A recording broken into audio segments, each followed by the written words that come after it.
entang was concluded, and Lele was betrothed to Dudim, the son of the Lukes from the next Manobo hamlet.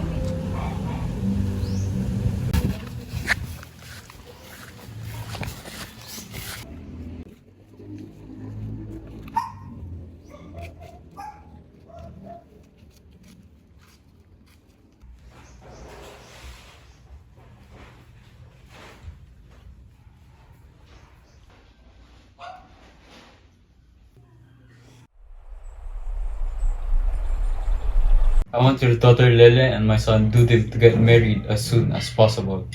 Sure, Luke. I have no problem with that. You have to convince your daughter to marry my son so that there will be no problem.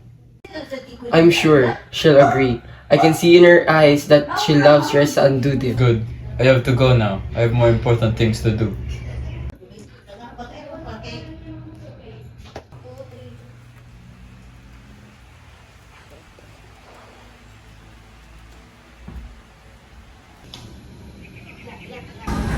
Lele, Iha, come here. What is it, Ama?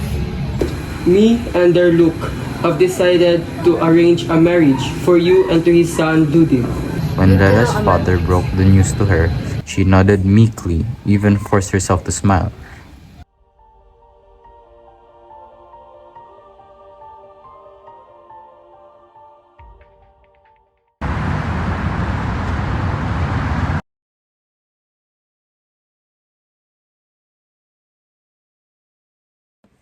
The girl glanced out the window and saw Saluding under a tree, staring back at her. His face was dark and his jaw was clenched. There was no longer any future for them. The bamboo floor creaked and Lela recognized the familiar footsteps of her mother. The girl wiped her cheeks with her hands and Saluding walked away. Come, Lala. Put this down on your hair. You have to look beautiful. Hurry now. I don't want to go out of the house yet. Don't embarrass your uncle, Lele. He is our looks, and he has arranged a good marriage for you. Ina, I don't want to get married. I don't like Dudim. I don't know what's the matter with you young people nowadays. When your father asked for my hand, I did not utter a single word against it. Look, Lele, there's nothing you can ask for. Dudim is a good hunter and not much older than you. You're lucky. Think of the previous Kinagon who was married. Her husband was the same age as her father. Bosses people around. He thinks he's powerful than his father. He may not be the most dashing man in these parts, but Dudim is not ugly.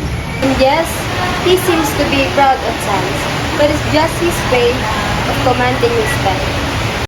Being the son of Luke, Dudim has a good chance of succeeding his father, and people should recognize his standing this early. He's ugly, Nan. I just don't like him. Stop acting like a child, Lele. You're already 14, a woman now, and a wife soon. My heart does not beat for Dudim.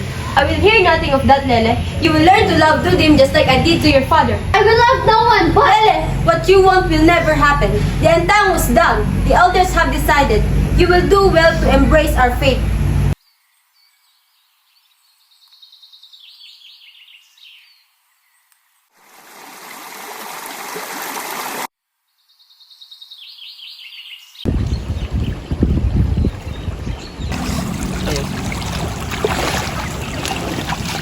go ahead. Ina told us not to go far from you. I'll follow you right away. I just have to gather some snails for dinner. We'll help. Go home now, will you? There's a busaw downstream that takes children away. The little girls reluctantly obeyed. As soon as they were out of sight, Lela crossed the stream, rushed to the mouth of a cave where Saluding was waiting for her. Is that you, Lele?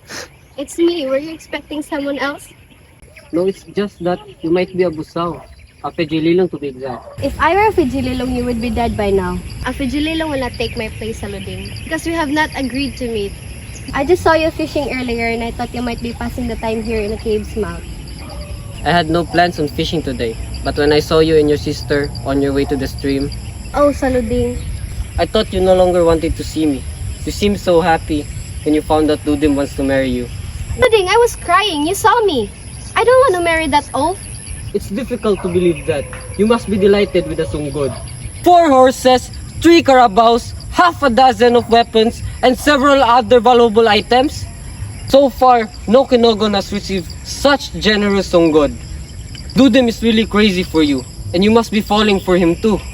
Please, Saluding, that's not true. You're the only one in my heart. You really love me, Lele, as much as I love you? Yes, Saluding, and no other. Marry me then. Why ask me now?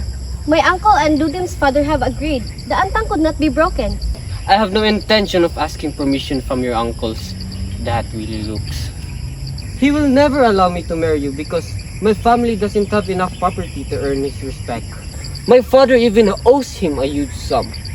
Even if my family can afford a Songgod, he is asking for you.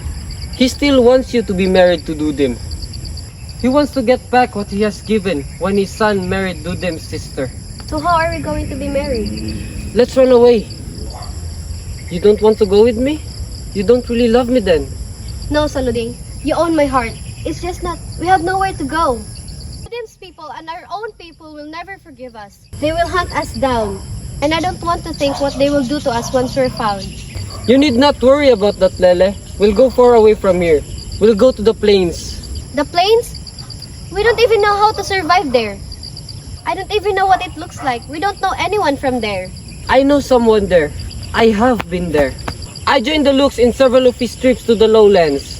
I met a Visayan there who would be willing to help us. The Visayans cannot be trusted. They're out to take our land from us. This man is different. It's not the land he wants. It's this. Throw it away. It's owned by a Busao. Touching it will make you ill. It's a small risk compared to what this thing can do for us, Lele. I don't know why, but Visayans buy this worthless piece of rock for a high price. We will have enough money to live in the plains. They call it Bulawan. I've gathered a handful of this upstream. It just won't work. I see you don't trust me. You would rather settle with Dudum than take a chance with me. No, Saluding, It's alright, Lele, I understand. I won't stop you if you want to marry Dudum. He will take you to his hamlet once he has given the Songgod, and there you will be able to forget me. How could I ever do that? You're the first thing in my mind when I wake up. I feel like I'm going crazy whenever I don't see you for just a day. You can learn to forget me, Lele.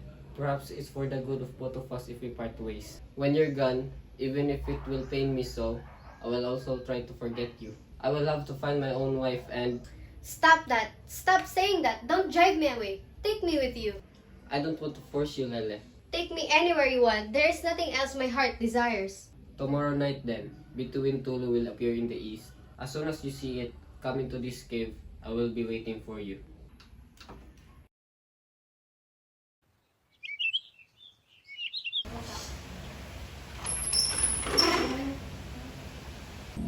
Where are you going? To follow my heart, Ina. Your heart will never have peace if you do this, Lele. You will bring disgrace and destruction to our community.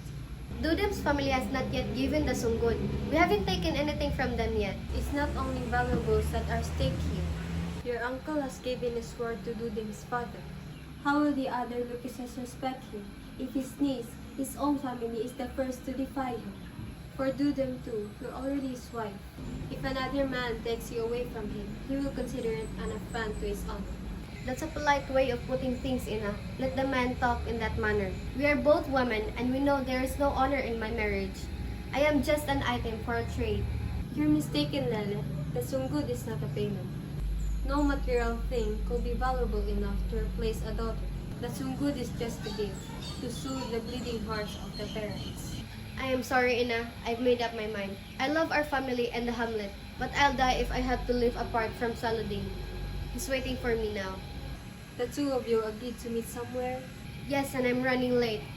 Go to him fast. Thank you, Ina. I knew you would understand. I don't want you to elope with him. I just want you to save him. What do you mean, Ina? The Fijililo.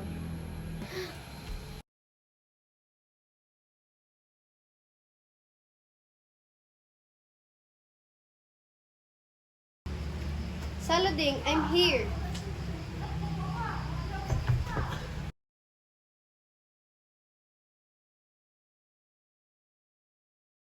When Lele reached the cave's mouth, she found Saloding lying on the ground. She rushed to him. He had no wounds and his eyes were open, but the rest of his body no longer moved on its own.